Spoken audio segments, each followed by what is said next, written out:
we begin with a very special tribute, the Thinkers50 Lifetime Achievement Award. This award recognises an exceptional individual whose work has made a lifelong contribution to global thought leadership. The recipient of this year's Thinkers50 Lifetime Achievement Award is Professor Philip Kotler.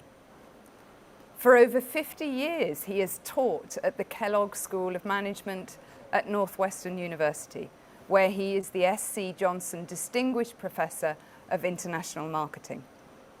Professor Kotler's books, Marketing Management, is the most widely used textbook in marketing around the world. Phil received his MA degree in economics from the University of Chicago and his PhD in economics from the Massachusetts Institute of Technology. He is the author of 80 books, and they include the principles of marketing, marketing for hospitality and tourism, strategic marketing for non-profit organizations, social marketing, marketing places, the marketing of nations, confronting capitalism, democracy in decline, and advancing the common good. Phil joins a very select group of thinkers who have received the Thinkers50 Lifetime Achievement Award. Charles Handy, Michael Porter, Henry Mintzberg, Ikejiro Nonaka, Tom Peters, and Rosabeth Moss-Cantor. Please welcome to the virtual stage the father of modern marketing, Phil Kotler. Thank you, thank you. Can you hear me? We can hear you, Phil. Wonderful. Thank you for all of this. What I would like to do is thank you for choosing to give to me the 2021 Lifetime Achievement Award for my work in marketing and management. There's a slight echo. Is that correctable? Because I wanted to share 5 minutes of thoughts. You sound good. You sound good, Phil, this end. Okay, so I will assume it's sounding good. I want to give a short background on my work. I was trained as an economist to believe that everything is explained by price, demand, and supply. I was also trained to believe that consumers and producers have full information and that their decisions are made rationally. And classical economists, however, failed to mention a lot of biases that take place when decisions are made, thanks to the findings of Daniel Kahneman, who introduced all of us to a whole list of biases that really cut down the idea of rational decision making. And our economics textbooks are also faulty in not revealing anything about advertising and its role, sales force and its role, brokers, retailers. Look at an economics textbook and you'll see very little marketing. So I came upon that scene and looked back at my education in marketing and economics, and I had to add some thoughts to the whole idea of management and marketing. And I would like to summarize the thoughts in 4 points, and then I will be finished. The first point is that marketing thinking itself needed to be broadened to cover all organizations and not just commercial organizations. Because marketing is done by museums, it's done by trade associations, celebrities, even every city, state, and nation is has a brand that is under development, and so on and so forth. So broadening was not initially welcomed.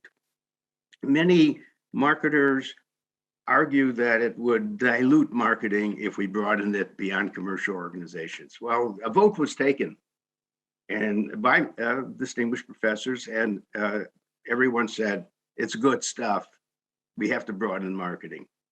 The second idea is to repeat something I said in a very early article. that marketing is not just about raising demand. In fact, marketing's essential idea is managing the level and timing of demand up or down. For example, when demand gets too high, as it is with cigarette smoking and with water consumption in some parts of the world, the demand has to be lowered, not raised. And I gave a name to that. I called it demarketing. We have to look at some consumption of some goods to be demarketed. And the interesting thing is our tools in marketing, sometimes called the 4 Ps, but it's many more than that, are used for the very same task, whether you're marketing or demarketing. And I wanted to make that point too. The third point is that we don't operate as rational human beings. We try to. I've been reading some of Steven Pinker's observations, and he says we got to get back to rationality. But my guess is that over 70% of the consumer decisions made in the shopping situation are guided by emotions.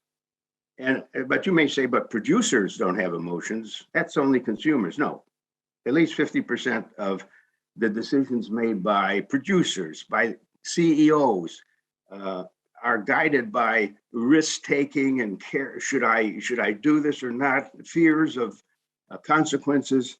So we have to bring in a bigger picture of what is included and the role played by emotions. Now, the good news is the economists, the newer economists, have now said they're moving away from the rational assumption and the full information assumption of classical economics, and they have accepted behavioral economics. That's the wonderful term they decided to use. Guess what?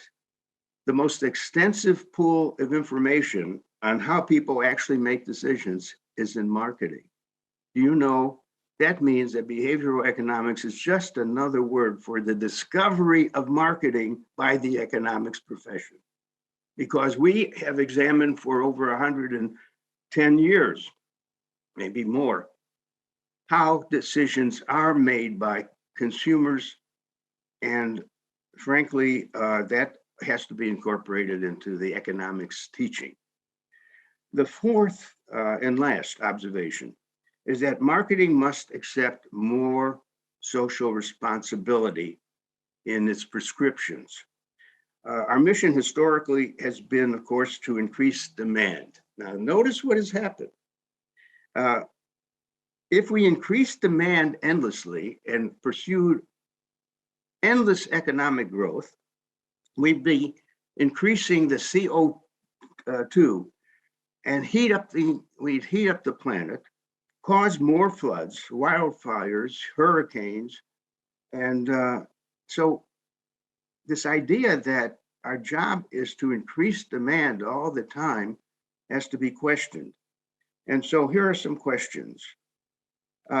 Should we focus on helping the society increase overall consumption, or should we instead focus on what we might call sane consumption consistent with saving the planet?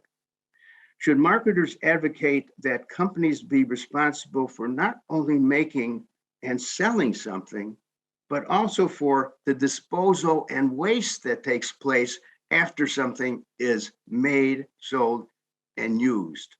All those piles of things that pile up.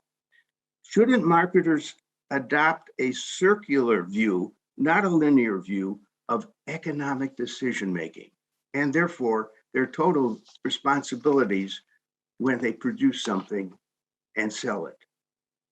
Those are 4 ideas that I have worked on, and I want to, again, in the interest of time, thank the Thinkers50 for choosing me for this year's award for Lifetime Achievement.